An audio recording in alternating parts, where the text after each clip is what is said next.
Good afternoon साथी हो।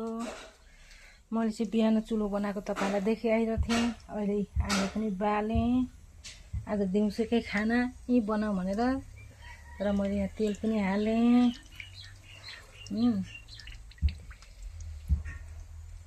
यसमा चाहिँ यति नै तेल रहेछ। नयाँ बोतल खोलिनँ। यहाँ माछा रेडी छन्। चुलो फास्ट दिनै बनाएको दिनै माछा आयो र चुलो त लकी नै छ कि क्या। डाडु दे त उनी यता कान्छी छोरी भात पकाउँदैछ अर्थुक।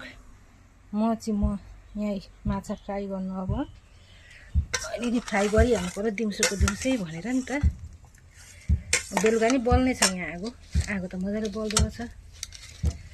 हेर्नु है साथी हो, मैले चाहिँ चुलो बनाएँ, बिहान बनाएँ। अहिले दिउँसोको खाना पनि यहाँ अब रेडी गर्दैछु।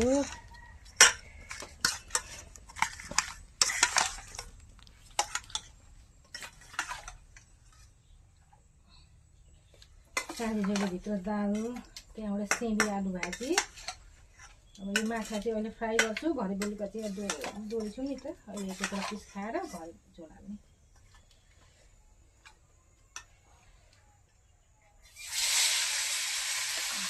तेलको बोतल त ल्याउनु पर्छ भित्र चाहिँ।